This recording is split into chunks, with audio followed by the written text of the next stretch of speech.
So since all of this corruption is just really, ruining Grant's reputation and his presidency, he's obviously not going to run for a third term.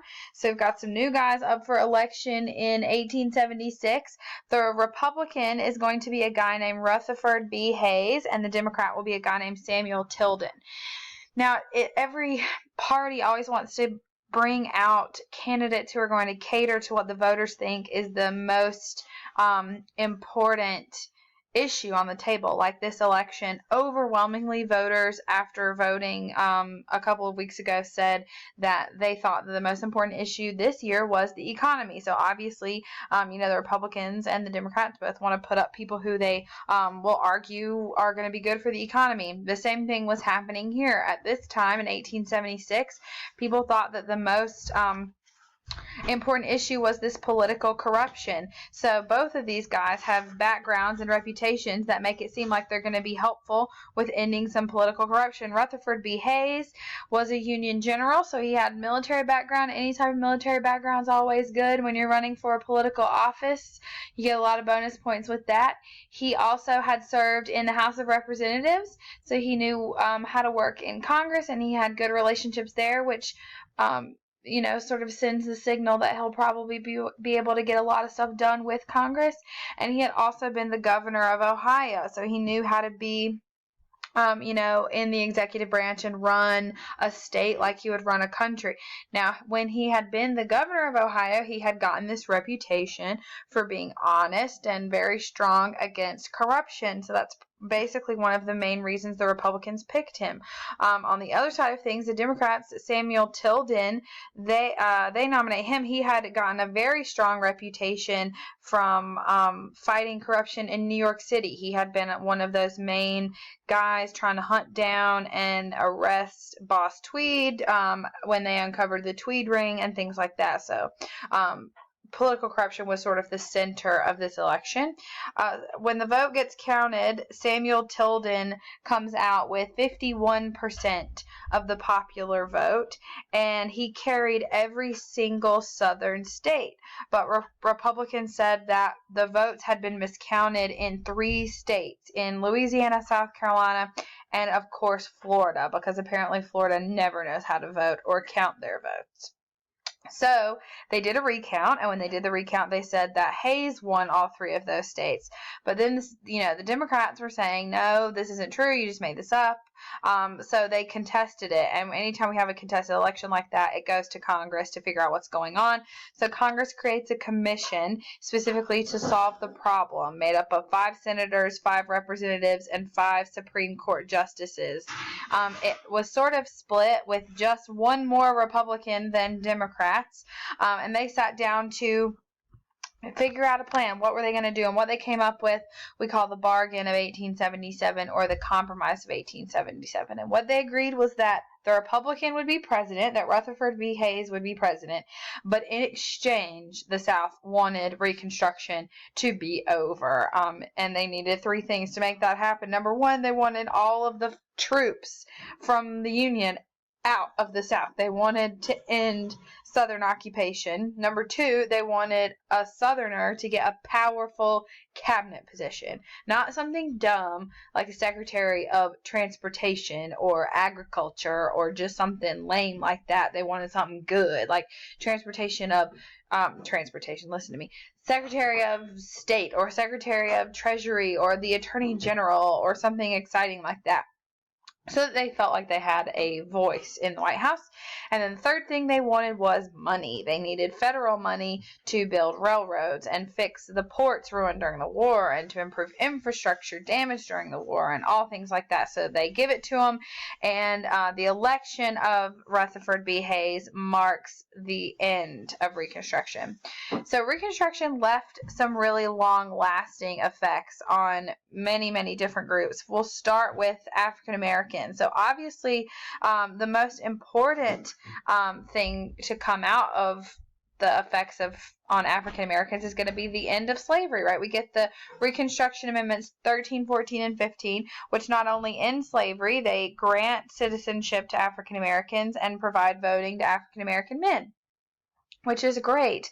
The problem is that Reconstruction didn't really give Black people in the South what they actually needed to succeed. It freed them, but it does not give them the tools to really be able to provide for themselves in the way that white people can provide for themselves in the South. While they may have technically more choices in employment, they don't really, because, we've talked about sharecropping, share tenancy, and all those things. Not a lot of those other job options are realistically available to Black people in the South.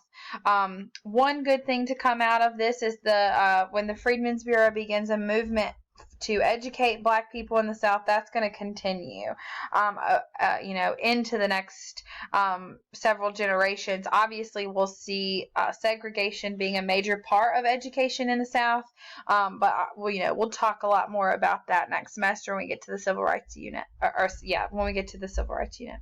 So, we also see a lot of effects on women. Now, a lot of women were really, really pissed off about the 15th Amendment. Passing an amendment is very hard to do. It takes a lot of people being on the same page, which I'm sure you can imagine rarely happens. That's why we don't have that many amendments. We've been around for quite some time. Our country has, but we only have 27 of them.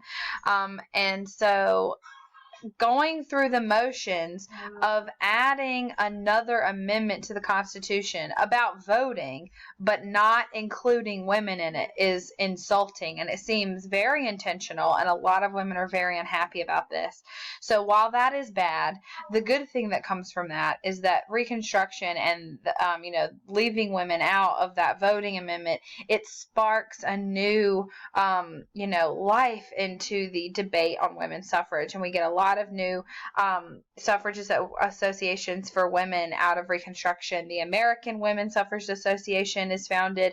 The National Women's Suffrage Association is founded. That one's much more famous. You see it pictured here. It's called NASA. We'll talk a lot about NASA when we get to women's suffrage next semester. But these women it's not just white women, but Black women too. We've even got a just Black female suffrage group called the Colored Women's Progressive Franchise Association, and they work very hard. These women, the first strategy to getting women able to vote is going to be to go state by state. So we'll see women advocating for suffrage in their own state, and then eventually they'll see that that's taking too long, and they'll start pushing for a national amendment. We'll talk about that later on, but while they're pushing state for state, they see some success, and they see some success during Reconstruction. In 1869, Wyoming became the first state to grant women the right to vote. So that's, incredible, and we're starting to see some baby steps, but steps nonetheless. Reconstruction has a lot of effects on politics. The Republican Party is going to gain some significant power during Reconstruction, but they're also going to lose some significant power during Reconstruction. They gain the Black vote, but they lose the poor white vote.